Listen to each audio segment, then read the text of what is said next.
ಅತ್ತೆ ಇಷ್ಟು ವರ್ಷದ ಆನಿವರ್ಸರಿಲಿ ಬೆಸ್ಟ್ ಆನಿವರ್ಸರಿ ಎಷ್ಟನೇ ವರ್ಷದ್ದು?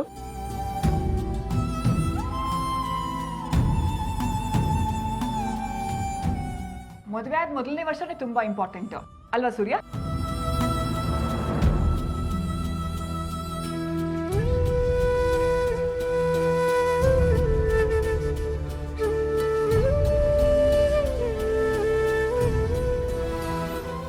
ಹೋಗ್ಲಿ, ಫಸ್ಟ್ ಆನಿವರ್ಸರಿಗೆ ಮಾವಂಗೆ ಏನ್ ಗಿಫ್ಟ್ ಕೊಟ್ರಿ? ನಿನಗೆ ಯಾಕೆ ಅದೆಲ್ಲ? ನೀನ್ ಸುಮ್ಮನೆ ಇರ, ನೀನ್ ಕೇಳ್ ಹೇಳಿ ಅತ್ತೆ. ಮಾವ ಯಾವಾಗ್ಲೂ ಉಂಗ್ರ ಹಾಕೊಂಡಿರ್ತಾರಲ್ಲ, ಅದ್ ನೀವೇನಾ ಕೊಟ್ಟಿದ್ದು?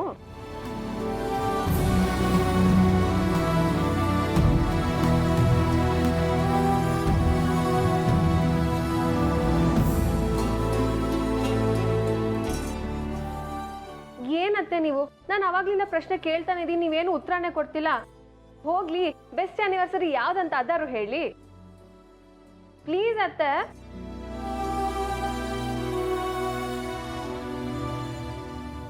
ನಮ್ಮದು ಬೆಸ್ಟ್ ಆ್ಯನಿವರ್ಸರಿ 5ನೇ ವರ್ಷದ್ದು. ಆಗ ನಮ್ಗಳ ಜೊತೆ ಮಾವ ಇದ್ರು. ಅವತ್ತವ್ರು ನನಗೊಂದು ಮಾತು ಹೇಳಿದ್ರು. ಯಾಕೆ ಆರ್ತಿ ತುಂಬ ಬೇಜಾರಲ್ಲಿದೆಯಾ ಅಂತ ಕೇಳಿದ್ರು. ಅದಕ್ಕೆ ನಾನು ಏನು ಹೇಳೋಕ್ಕಾಗಲಿಲ್ಲ. ಯಾಕೆಂದರೆ ಸೂರ್ಯ ಅವರಿಗೂ ನನಗೂ ಮನಸ್ತಾಪ ಆಗಿತ್ತು.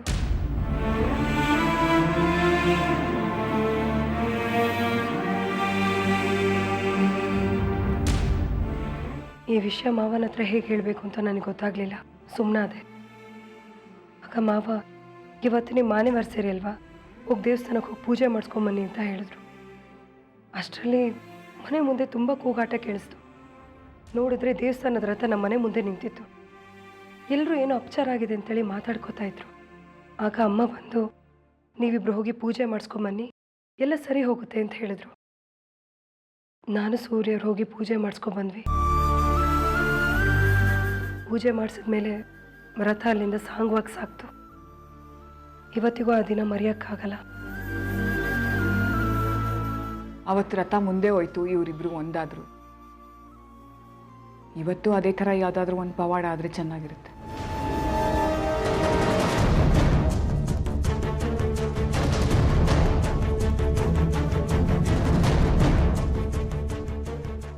ಊಟ ಮಾಡಿದ ಕೈಯೇ ಒಣಗೋಯ್ತು. ಹೊರಡಣ್ವಾ?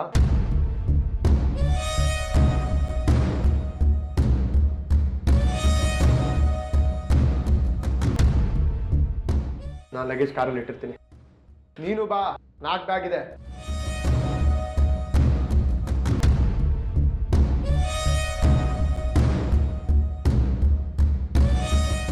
ಪರಿಹಾರ ಪೂಜೆ ಮಾಡು ಅಂತ ಹೇಳಿದ್ರಿ, ಅದನ್ನು ಮಾಡಿದ್ದೀನಿ. ಆ್ಯನಿವರ್ಸರಿಗೆ ಇರಬೇಕು ಅಂತ ಹೇಳಿದ್ರಿ, ನಿನ್ನ ಕೈಯಾರ ಅಡುಗೆ ಮಾಡು ಅಂತಲೂ ಹೇಳಿದ್ರಿ. ಎಲ್ಲದೂ ಮಾಡಿದ್ದೀನಿ. ನಿಮ್ಮೆಲ್ರಿಗೂ ಸಂತೋಷ ಆಗಿದೆ ಅಂತ ಅಂದ್ಕೊಂಡಿದ್ದೀನಿ. ದಯವಿಟ್ಟು ಇನ್ಯಾವ ಕಾರಣನೂ ಹೇಳಿಬಿಡಿ. ನಾನಿನ್ನು ಹೊರಡ್ತೀನಿ.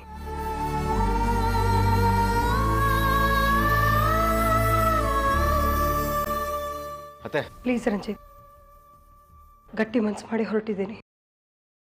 ದಯವಿಟ್ಟು ನನ್ನ ತಡಿಬೇಡಿ. ಗೊತ್ತು, ನಿಮ್ಮನ್ನು ತಡೆಯೋಕ್ಕಾಗಲ್ಲ ಅಂತ ಗೊತ್ತು. ಅಟ್ಲೀಸ್ಟ್ ಹೊರಗಡೆವ್ರಿಗೂ ಬಿಟ್ಕೊಡೋದಕ್ಕೆ ಬರ್ತೀನಿ, ಪ್ಲೀಸ್ ಇಲ್ಲ ಅನ್ಬೇಡಿ. ಹೌದು ಆರ್ತಿ,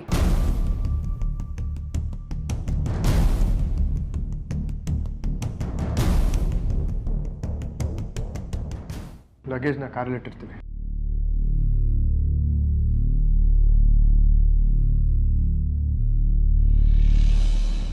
ಹೊರಡ್ತೀನಿ. ಆರ್ತಿ, 1 ನಿಮಿಷ. ಫೋನ್ ಯಾರ್ದು ಅಂತ ನೋಡಿಕೊಂಡು ನಿನ್ನ ಜೊತೆ ಬರ್ತೀನಿ.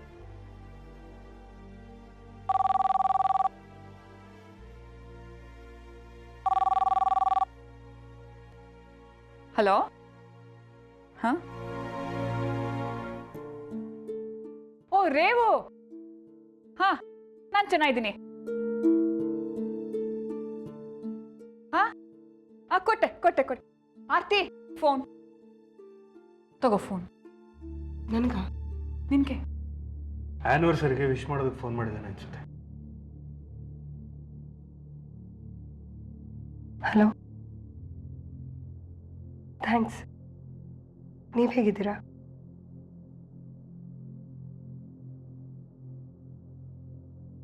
ನಾವು ಚೆನ್ನಾಗಿದ್ದೀವಿ. ಒಂದು ನಿಮಿಷ ಕೊಟ್ಟೆ.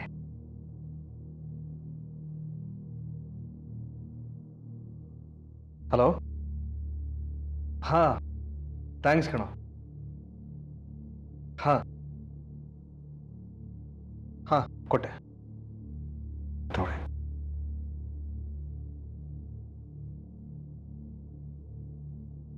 ಹೇಳಿ.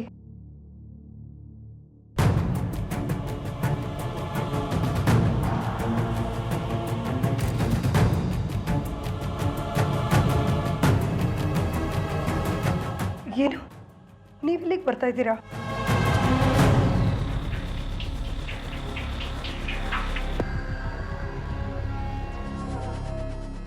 ಏನು, ನಿಮ್ಮ ಮಗಳು ಅನುಷ್ಕನೂ ಕರ್ಕೊಂಡು ಬರ್ತಾ ಇದ್ದೀರಾ?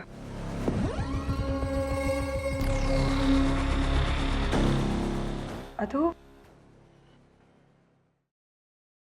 ನೀವಿಬ್ಬರು ನಾಡಿದ್ದೆ ಹೊರಟು ಬರ್ತಾ ಇದ್ದೀರಾ?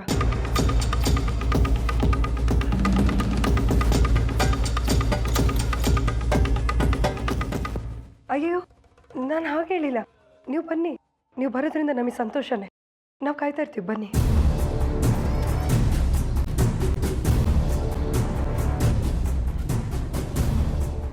ರೇವಣ್ಣ ಅವ್ರ ಮಗಳು ಅನುಷ್ಕಾ ಸೈಕಾಲಜಿ ಓದ್ತಾ ಇದ್ದಾಳಂತೆ.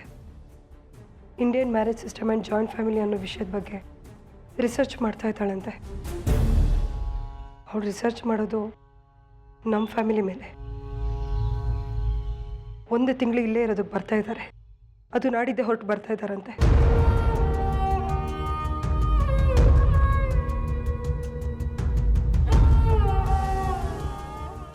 ಯಾರಾದ್ರೂ ಬರ್ಲಿ, ಯಾರಾದ್ರೂ ಹೋಗ್ಲಿ, ನಮ್ಮ ಪಾಡಿಗೆ ನಾವು ಹೋಗೋಣ ಬಾಮ. ನಿನಗಿದೆಲ್ಲ ಅರ್ಥ ಆಗಲ್ಲ ಅದಿ. ಅವಳು ಬರ್ತಾ ಇರೋದು ನಮ್ಮ ಫ್ಯಾಮಿಲಿ ರಿಸರ್ಚ್ ಮಾಡೋಕ್ಕೆ, ನಮ್ಮಲ್ಲಿರೋ ಹೊಂದಾಣಿಕೆ ಬಗ್ಗೆ, ಈ ಇಂಡಿಯನ್ ಮ್ಯಾರೇಜ್ ಸಿಸ್ಟಮ್ ಬಗ್ಗೆ. ಹಾಗಾಗಿ ನಾವು 1 ತಿಂಗಳು ಇಲ್ಲೇ ಇರಲೇಬೇಕು.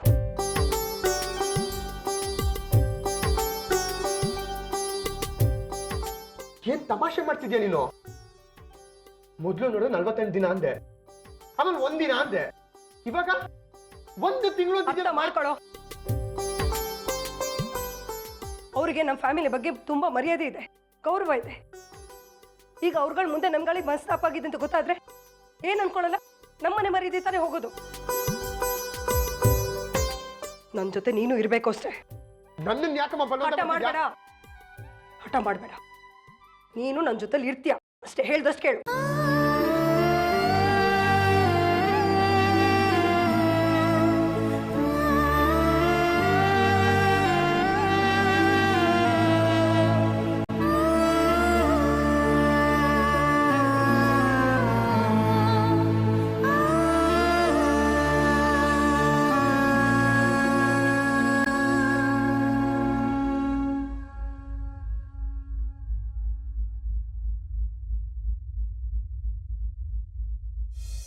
ಹೋಯ್ತು, ಎಲ್ಲ ಹಾಳಾಗೋಯ್ತು ಭೈರವಿ ಅಮ್ಮ. ಇಷ್ಟು ದಿನ ನಾವು ಹಾಕಿದ ಪ್ಲಾನ್ ಎಲ್ಲ ಪೂರ್ತಿ ಕಿತ್ಕೊಂಡು ಹೋಯ್ತು. ಛೇ, ಎಲ್ಲ ನಾವು ಅನ್ಕೊಂಡಂಗೆ ಆಗತ್ತೆ ಅಂತ ಎಷ್ಟು ಮೆರೀತಿದ್ದೆ. ಆದ್ರೆ ಈಗ ನಾವು ಹಾಕಿದ ಪ್ಲಾನ್ ಎಲ್ಲ ತಲೆ ಕೆಳಗಾಗಿ ಹೋಯ್ತು. ಏನಾಯ್ತೆ? ಇನ್ನೇನಾಗ್ಬೇಕು? ಏನಾಗೋದಕ್ಕೂ ಇಲ್ಲಿ ಅವಕಾಶನೇ ಇಲ್ಲ. ಹಾಗಾಗಿದೆ ಪರಿಸ್ಥಿತಿ. ಯಾವ್ದಾದ್ರು ಅನಾಥಾಶ್ರಮನೋ ಬೀದಿನೋ ಇದ್ರೆ ಹೇಳಿ, ಹೋಗಿ ತಿರುಪೆ ಎತ್ಕೊಂಡು ಕೂತ್ಕೋತೀನಿ. ಎಲ್ಲಿ ಕಲೆಕ್ಷನ್ ಜಾಸ್ತಿ ಆಗತ್ತೆ ಅಂತ ಹೇಳಿ ಅಲ್ಲಿಗೆ ಹೋಗ್ತೀನಿ. ಏಯ್, ಓವರ್ ಆಕ್ಟಿಂಗ್ ಮಾಡ್ಬೇಡ ಕಣೆ. ಅದೇನಾಯ್ತು ಅಂತ ಹೇಳು. ತೊಲಗದ್ಲ ಆರ್ತಿ? ಎಲ್ಲಿ ತೊಲಗ್ತಾಳೆ? ನನ್ನನ್ನು ಮನೆಯಿಂದ ಆಚೆ ಹಾಕೋದಕ್ಕೆ 2 ದಿವಸದಲ್ಲಿ. ಏನಾಯ್ತೆ? ಆಯ್ತಲ್ಲ, 48 ದಿವಸದ ಪೂಜೆ ಅದಾದ್ಮೇಲೂ ಹೊರಡ್ತೀನಿ ಅಂತ ಶಂಕ ಊತ್ತಿದಾಳ. ಇವಾಗೇನ್ ಕಾರಣ ಅಂತೆ? ಮತ್ತೆ ಜಾಂಡ ಹೊಡಿದಾಳ? ಅಯ್ಯೋ, ಯಾಕೆ ಕೇಳ್ತೀರಾ ಆ ವಿಚಾರನ? ಮನೆಯಿಂದ ಸೂಟ್ಕೇಸ್ ಆಚೆ ಇಟ್ಲು. ಆ ದಿನ ಕಾರ್ ತೆಗೆದು ರೆಡಿ ಆದ ಅಂತ ನಾನು ಸಂಭ್ರಮ ಪಡ್ತಿದ್ದೆ. ಆದ್ರೆ ಆ ಎಲ್ಲ ಸಂಭ್ರಮಕ್ಕೂ ಬೆಂಕಿ ಬೀಳೋ ಹಂಗೆ ಬಂತು ಒಂದು ಫೋನು. ಫೋನಾ? ಯಾರ್ದೆ ಫೋನು? ಫೋನ್ ಬಂದಿದ್ದಕ್ಕೆ ಆರ್ತಿ ಮನೆಗೆ ಬಂದ್ಬಿಟ್ಲಾ ವಾಪಸ್ಸು? ಅದ್ ಯಾರ್ ಫೋನು ನಾ ಕಾಣೆ ಭೈರವಿಯಮ್ಮ. ಒಟ್ಟಲ್ಲಿ ಅವ್ರು ಮನೆಗೆ ಬರ್ತಾರಂತೆ. ಅವ್ರು ಬರುವಾಗ ಇವಳು ಮನೇಲೆ ಇರ್ಬೇಕಂತೆ. ಅದಕ್ಕೆ ಆದಿಗೆ ಬೇಕಾದ್ರೆ ನೀನ್ ಮನೆಯಿಂದ ಹೊರಗೆ ಹೋಗು, ನಾನು 1 ತಿಂಗಳು ಬಿಟ್ಟು ಬರ್ತೀನಿ ಅಂತ ಹೇಳ್ತಿದ್ಲು. 1 ತಿಂಗಳು ಅಂದ್ರೆ ಮುಗೀತು ಅಲ್ಲಿಗೆ.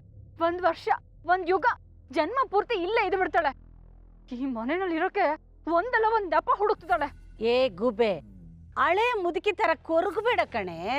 ಮುದ್ಕಿನ ಹುಡುಗಿನ ಇನ್ನೇನಿದೆ ಜೀವನದಲ್ಲಿ?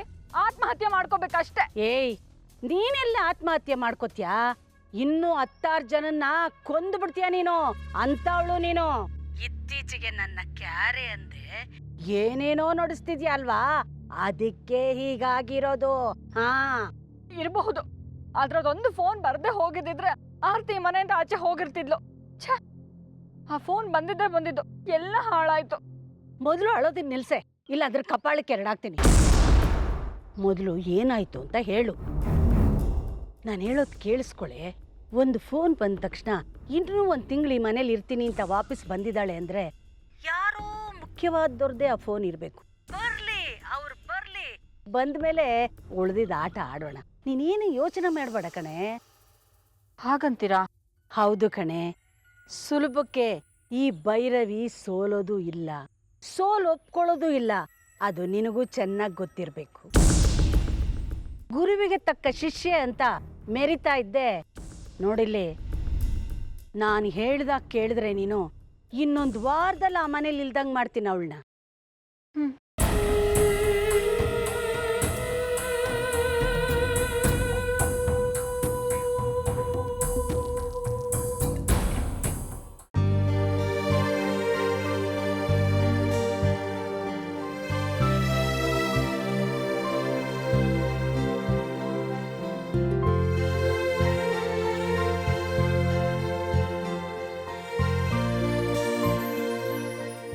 ನೀವಿಬ್ರು ಬೇರೆ ಆಗಲ್ಲ ಅಂತ ಜ್ಯೋತಿಷಿಗಳು ಹೇಳಿದ್ರು, ಅದು ನಿಜ ಆಯ್ತು. ನನಗಂತೂ ತುಂಬಾ ಸಂತೋಷ ಆಯ್ತಪ್ಪ. ರೇವಣ್ಣ ಮತ್ತು ಸೂರ್ಯ ಅವ್ರದ್ದು 30 ವರ್ಷದ ಫ್ರೆಂಡ್ಶಿಪ್. ಈಗ ಅವ್ರ ಮಗಳು Indian marriage system, joint family ಬಗ್ಗೆ ರಿಸರ್ಚ್ ಮಾಡೋದಕ್ಕೆ ನಮ್ಮನೆಗೆ ಬರ್ತಾ ಇದ್ದಾಳೆ. ಅವ್ರ ಮುಂದೆ ನಾವು ನಗೆ ಪಾಟ್ಲ ಆಗಬಾರ್ದು. ಯಾಕೆಂದರೆ ರೇವಣ್ಣ ನಮ್ಮ ಮನೆತನದ ಮೇಲೆ ತುಂಬ ಅಭಿಮಾನ ಪ್ರೀತಿ ಇಟ್ಟಿದ್ದಾರೆ. ಅಟ್ಲೀಸ್ಟ್ ಅವ್ರು ಬಂದಾಗಲಾದರೂ ನಾವು ಚೆನ್ನಾಗಿದ್ದೀವಿ ಅಂತ ತೋರಿಸ್ಕೋಬೇಕು. ನಾಟಕ ಆಡ್ಕೊಂಡಿರ್ಬೇಕಾ ಇಲ್ಲಿ? ನಾಟಕನೋ ಸುಳ್ಳು ಏನೂ ಗೊತ್ತಿಲ್ಲ, ಆದರೆ ನಾವಿಲ್ಲಿರಬೇಕು, ಅದೇ ಅನಿವಾರ್ಯ. ದಯವಿಟ್ಟು ಅರ್ಥ ಮಾಡ್ಕೊ. ಅದೆಲ್ಲ ಅವನಿಗೆಲ್ಲ ಅರ್ಥ ಆಗುತ್ತೆ. ಹೌದು, ನಾನು ಅನ್ಎಜುಕೇಟೆಡ್, ನೀನ್ ದೊಡ್ಡ ಎಜುಕೇಟೆಡ್ ಅಲ್ವಾ? ಅರ್ಥ ಮಾಡ್ಸೋ ಬಾರೋ, ಅರ್ಥ ಮಾಡ್ಸೋ ಬಾರೋ. ಆದಿ, ಇದನ್ನೇ ನಾನು ನಿನ್ಗೆ ಹೇಳ್ತಾ ಇರೋದು. ಅವ್ರುಗಳು ಬಂದಾಗ ನಮ್ಗಳ ಮಧ್ಯೆ ಮನಸ್ತಾಪ ಆಗಿದೆ ಅಂತೇಳಿ ತೋರಿಸ್ಕೋಬಾರ್ದು. ಯಾಕಮ್ಮ ತೋರ್ಸ್ಕೋಬಾರ್ದು? ಇರೋದ್ನ ಹೇಳ ಬಿಡು. ದಯವಿಟ್ಟು ಅರ್ಥ ಮಾಡ್ಕೊ. ಬುದ್ಧಿ ಇಲ್ದವ್ರ ಥರ ಆಡಬೇಡ. ನಮ್ಮ ವೈಯಕ್ತಿಕ ವಿಷಯಗಳನ್ನ 4 ಗೋಡೆಗಳ ಮಧ್ಯೆ ಮಾತ್ರ ಇರಬೇಕು, ಹೊರಗಿನವ್ರಿಗೆ ಗೊತ್ತಾಗಬಾರ್ದು. ಪ್ಲೀಸ್, ಅವ್ರುಗಳು ಬಂದಾಗ ನಾವು ಚೆನ್ನಾಗಿದ್ದೀವಿ, ಒಗ್ಗಟ್ಟಾಗಿದ್ದೀವಿ ಅಂತ ತೋರಿಸ್ಕೊಡು. ದಯವಿಟ್ಟು ಹಠ ಮಾಡಬೇಡ. ಈ ಮನೆತನದ ಮರ್ಯಾದೆನ ಉಳಿಸ್ಕೊಡು.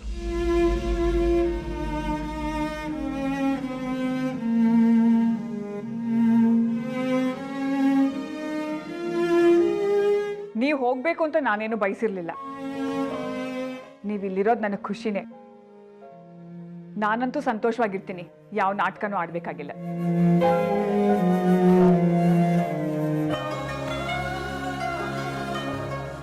ನನಗೂ ಅಷ್ಟೇ. ಈ ಮನೆಯಿಂದ ಹೊರಗಡೆ ಹೋಗ್ಬೇಕನ್ನೋ ಉದ್ದೇಶನೇ ಇರಲಿಲ್ಲ. ಅತ್ತೆ ಮಾವ ಜೊತೆಗಿದ್ದು ನಾವು ಏನು ಮಾಡಬೇಕು ಏನು ಮಾಡಬಾರ್ದು ಅನ್ನೋದು ಗೈಡ್ ಮಾಡಬೇಕು, ಅದೇ ನನ್ನ ಆಸೆ.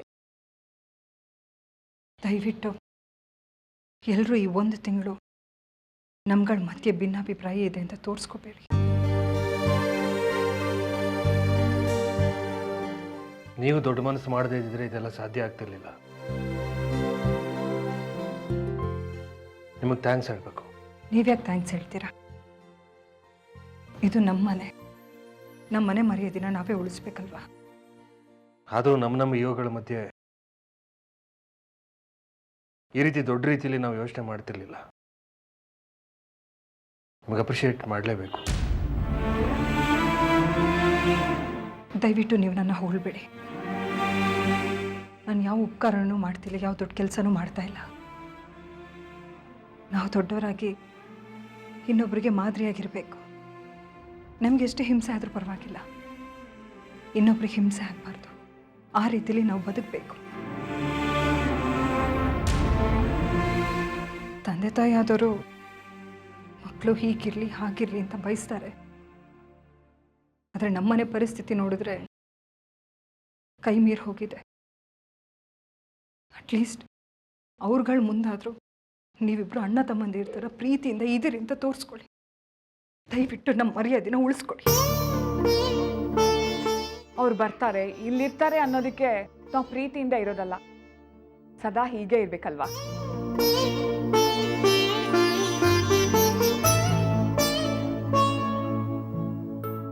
ಹೊಂದಾಣಿಕೆಯಿಂದ ಇದೀವಿ ಅಂತ ತೋರಿಸ್ಕೊಳ್ಳೋದ್ರ ಬದಲು ಅದು ನಿಜ ಆಗ್ಲಿ ಅನ್ನೋದೇ ನನ್ನ ಆಸೆ.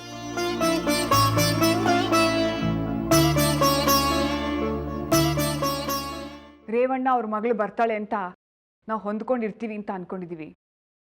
ಯಾವುದೇ ಕಾರಣಕ್ಕೂ ಜಗಳ ಆಡೋದು ಬೇಡ.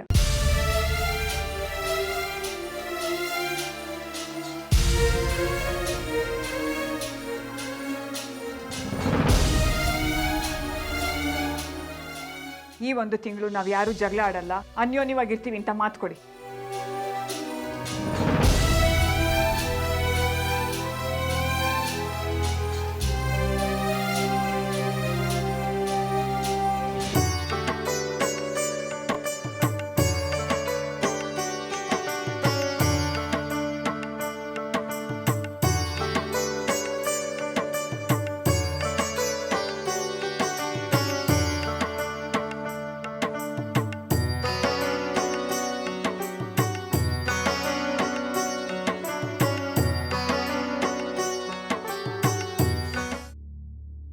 ಆದಿ, ನಾಳೆ ನಮ್ಮ ಮನೆಗಿಬ್ರು ಗೆಸ್ಟ್ ಬರ್ತಿದ್ದಾರೆ. ಯಾರಾದ್ರೂ ಬರ್ಲಿ ಯಾರಾದ್ರೂ ಹೋಗ್ಲಿ, ನಮಗೆ ಸಂಬಂಧಪಟ್ಟಿದ್ಯಾ? ಸಂಬಂಧ ಪಟ್ಟಿದ್ದಕ್ಕೆ ಕಣೋ ಹೇಳ್ತಾ ಇರೋದು. ನಮಗ್ ಸಂಬಂಧಪಟ್ಟಿರೋರು ಯಾರು ಬರ್ತಾ ಇದಾರೆ? ಡೈರೆಕ್ಟ್ ಆಗಲ್ಲ, ಆದ್ರೆ ಮಾವನ್ ಫ್ರೆಂಡ್ ರೇವಣ್ಣ ಮತ್ತೆ ಅವ್ರ ಮಗಳು ಅನುಷ್ಕಾ ಬರ್ತಿದ್ದಾರೆ. ಅನುಷ್ಕಾ ಸೋಷಿಯಾಲಜಿಯಲ್ಲಿ PhD ಮಾಡ್ತಿದ್ದಾಳೆ. ಅದಕ್ಕೆ ಜಾಯಿಂಟ್ ಫ್ಯಾಮಿಲಿನ ಅಬ್ಸರ್ವ್ ಮಾಡ್ಬೇಕಂತೆ. ಜಾಯಿಂಟ್ ಫ್ಯಾಮಿಲಿ ಸುಖ ದುಃಖ ಅದ್ರ ಪ್ರಾಬ್ಲಮ್ಸ್ ಏನು ಅಂತ ಅವ್ರು ರಿಸರ್ಚ್ ಮಾಡಿ ರಿಪೋರ್ಟ್ ಮಾಡ್ಬೇಕಂತೆ. ಅಯ್ಯೋ, ಏನಾದ್ರೂ ಮಾಡ್ಕೊಳ್ಳಿ ಬಿಡ. ಏನಾದ್ರು ಮಾಡ್ಕೊಳ್ಳಿ ಅಂದ್ರೆ ಏನು? ಅವರು ರಿಸರ್ಚ್ ಮಾಡಕ್ ಬರ್ತಿರೋದು ಈ ಮನೆನ, ನಾವು ಈ ಮನೆ ಸದಸ್ಯರು, ಅದನ್ನ ತಿಳ್ಕೊ. ಯಾರು ಹೇಳಿದ್ದು ನಾವ್ ಈ ಮನೆ ಒಂದ್ ಭಾಗ ಅಂತ? ಖಂಡಿತ ಇಲ್ಲ, ನಾವು ಅವ್ರ ತರ ಗೆಸ್ಟು ಅಷ್ಟೇ. ಅದು ನೀನ್ ತಿಳ್ಕೊಂಡಿರೋದು. ಆದ್ರೆ ಹೊರಗಡಿನ ಪ್ರಪಂಚಕ್ಕೆ ನೀನ್ ಈ ಮನೆ ಮಗ, ನಾನೀ ಮನೆ ಸೊಸೆ. ಅದಕ್ಕೆ ಅತ್ತೆ ಅವ್ರ ಮುಂದೆ ಡೀಸೆಂಟ್ ಆಗಿ ನಡ್ಕೊಳ್ಳಿ ಅಂತ ಹೇಳಿದ್ದಾರೆ. ಅಮ್ಮ ನನಗೇನು ಹೇಳಿಲ್ಲ. ಆದಿ, ಸೊಸೆಂದಿರಿಗೆ ಹೇಳಿದ್ದಾರೆ ಗಂಡಂದಿರ್ ಕಿವಿ ಹಿಂಡಿ ಜಗಳ ಮಾಡ್ಬೇಡಿ ಅಂತ ಹೇಳಿ ಅಂತ. ನಾನೆಲ್ಲ ಜಗಳ ಮಾಡ್ತೀನಿ? ಅವ್ನ್ ಶುರು ಮಾಡ್ತಾನೆ, ನಾನು ಮುಂದುವರ್ಸ್ತೀನಿ ಅಷ್ಟೇ. ಮುಂದುವರಿಬಾರ್ದಂತಾನೆ ಅತ್ತೆ ಹೇಳ್ತಿರೋದು. ನನಗೆ ಯಾಕೆ ಹೇಳ್ತೀರಾ? ಶುರು ಮಾಡೋನು ಅವನಿಗೆ ಗೊತ್ತಿರಬೇಕು. ಶುರು ಮಾಡೋದ್ ಮಾತ್ರ ಅಲ್ಲ, ಅದನ್ನ ಮುಂದುವರ್ಸೋದು ತಪ್ಪೆ. ಇವಾಗ ಏನ್ ಮಾಡ್ಬೇಕು ನಾನು? ಏನು ಇಲ್ಲ, ನಾವು ಅವ್ರ ಮುಂದೆ ನಗ್ನಗ್ತಾ ಇರ್ಬೇಕು. ನಾವು ಈ ಮನೆ ಭಾಗ ಅನ್ನೋ ತರ ನಡ್ಕೋಬೇಕು. ಈ ಮನೆ ಮರ್ಯಾದೆ ಕಾಪಾಡ್ಬೇಕು. ಈ ಮನೆ ಮರ್ಯಾದೆ ಕಾಪಾಡೋಂತ ನನ್ಗೇನು ಇಲ್ಲ. ಅತ್ತೆ ಈ ಮನೆ ಸೊಸೆ ಅಲ್ವಾ? ನೀನೀಗ ಆಡಿದ್ರೆ ನೋಡಿ ನಿಮ್ ಮಗ ಹೇಗ್ ಆಡ್ತೀರಂತ ಅತ್ತೆಗೆ ಹೇಳೋದು. ಆಯ್ತು, ಅಮ್ಮನ್ಗೋಸ್ಕರ ಒಪ್ಕೋತೀನಿ. ಸರಿ, ನೀನ್ ಯಾವ್ದೇ ಕಾರಣಕ್ಕೂ ನಾನ್ ಹಾಕಿದ ಗೆರೆ ದಾಟ್ಬಾರ್ದು. ನೀನೇನೆ? ನೀನ್ ಹಾಕೋ ದರನ ದಾಟೋದಕ್ಕೂ ಈ ಮನೆ ಮರ್ಯಾದೆನ ಕಾಪಾಡೋದಕ್ಕೂ ಏನ್ ಸಂಬಂಧ? ನಾನು ಅತ್ತೆ ತರ ಈ ಮನೆ ಸೊಸೆನೆ. ಓಹೋ, ನೀವುಗಳೆಲ್ಲ ಸೇರ್ಕೊಂಡು ಎಲ್ಲಾ ಗಂಡಸರು ಲಾಕ್ ಮಾಡ್ಬಿಡ್ತೀರಾ. ಮೊದ್ಲೇ ಈ ಮನೆ ಗಂಡಸರಿಗೆ ಹಕ್ಕಿಲ್ಲ, ಕೈ ಕಟ್ಟಿ ಬಾಯಿ ಮುಚ್ಚಿ ಮೂಲೆಯಲ್ಲಿ ಕೂರ್ಸ್ಬಿಡ್ತೀರಾ. ಕೂತ್ಕೋತೀನಿ ಅಂತ ಒಪ್ಕೊಂಡಿಯಲ್ಲ, ತುಂಬಾ ಥ್ಯಾಂಕ್ಸ್.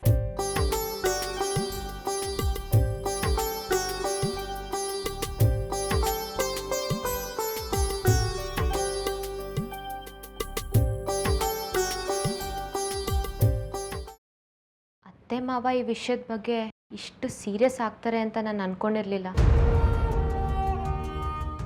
ಅಪ್ಪಂಗಂತೂ ರೇವಣ್ಣ ಅಂಕಲ್ ತುಂಬ ಕ್ಲೋಸು. ಎಷ್ಟೋ ವರ್ಷಗಳಿಂದ ಅಪ್ಪಂಗೆ ಅಡ್ವೈಸ್ ಮಾಡ್ತಾ ಬಂದಿದ್ದಾರೆ. ಅಪ್ಪನೂ ಅಷ್ಟೇ, ಅವರು ಒಂದು ಮಾತನ್ನು ತೆಗೆದುಹಾಕ್ತಿರ್ಲಿಲ್ಲ. ಅದಕ್ಕೆ ಅವ್ರ ಮಗಳು ರಿಸರ್ಚಿಗೆ ತುಂಬ ಕೋಆಪ್ರೇಟ್ ಮಾಡ್ತಿದ್ದಾರೆ. ಆಫ್ಕೋರ್ಸ್, ಮಾವ ಒಂದು ವಿಷಯದ ಬಗ್ಗೆ ಇಷ್ಟು ಸೀರಿಯಸ್ ಆಗಿದ್ದಾರೆ ಅಂದರೆ ಅದಕ್ಕೆ ಅತ್ತೆ ಸಹಕರಿಸಲೇಬೇಕು. ಅದಕ್ಕೆ ಅತ್ತೆ 1 ತಿಂಗಳು ಈ ಮನೇಲಿ ಇರೋಕೆ ಒಪ್ಕೊಂಡಿರೋದು. ಇದಕ್ಕೆ ನೀನು ಒಪ್ಕೋಬೇಕು ಅಷ್ಟೆ. ಒಪ್ಕೊಳ್ತೀನಿ. ಅಮ್ಮ ಯಾವತ್ತೂ ಅಪ್ಪಂಗೆ ಅವಮಾನ ಆಗೋ ಥರ ನಡ್ಕೊಂಡಿಲ್ಲ ಅಲ್ವಾ? ನಾವು ಅಷ್ಟೇ ಅತ್ತೆಯಿಂದ ಈ ಪಾಠನ ಕಲಿಬೇಕು. ಏಕೆ? ನಾನು ಯಾವತ್ತು ಅಮ್ಮಂಗೆ ಅವಮಾನ ಆಗೋ ಥರ ನಡ್ಕೊಂಡಿದ್ದೀನಿ? ಬೇಜಾರಾಗಿರ್ಬೋದು, ಆದರೆ ಯಾವತ್ತೂ ಅವ್ರನ್ನ ಇನ್ಸಲ್ಟ್ ಮಾಡಲಿಲ್ಲ. ನಾನು ಅದ್ರ ಬಗ್ಗೆ ಹೇಳಿಲ್ಲ. ಅತ್ತೆ ಮಾವನಿಗೆ ಅಷ್ಟು ಬೆಲೆ ಕೊಡ್ತಾರೆ, ಅಷ್ಟು ಗೌರವ ಕೊಡ್ತಾರೆ ಅಂದಮೇಲೆ ನಾವು ಅದಕ್ಕೆ ಕೈ ಜೋಡಿಸ್ಬೇಕು ತಾನೆ. ನಾನು ಯಾವತ್ತೂ ಹೊರಗಿನವ್ರ ಮುಂದೆ ನಮ್ಮವ್ರನ್ನ ಬಿಟ್ಕೊಟ್ಟಿಲ್ಲ. ಹೌದು, ಇದೇ ಮಾತನ್ನ ನಾವು ಮುಂದೆ ಕೂಡ ಉಳಿಸ್ಕೋಬೇಕು. ಮುಂದೆ ಅಂದರೆ ಅಂದರೆ ಈಗ ರೇವಣ್ಣ ಅಂಕಲ್ ಬರ್ತಾರೆ, ಅವ್ರ ಮಗಳು 1 ತಿಂಗಳು ಕಾಲ ಅಬ್ಸರ್ವೇಷನ್ ಮಾಡ್ತಾಳೆ, ರಿಸರ್ಚ್ ಕೂಡ ಮಾಡ್ತಾಳೆ. ಅಂಥ ಹೊತ್ತಿನಲ್ಲಿ ನಾವು ಯಾವುದೇ ಜಗಳಗಳಿಗೂ ಅವಕಾಶ ಕೊಡಬಾರ್ದು. ಮನೆಯವರೇ ಜಗಳ ಆಡ್ಕೊಂಡ್ರೆ ಏನು ಚೆನ್ನಾಗಿರುತ್ತೆ ಹೇಳು.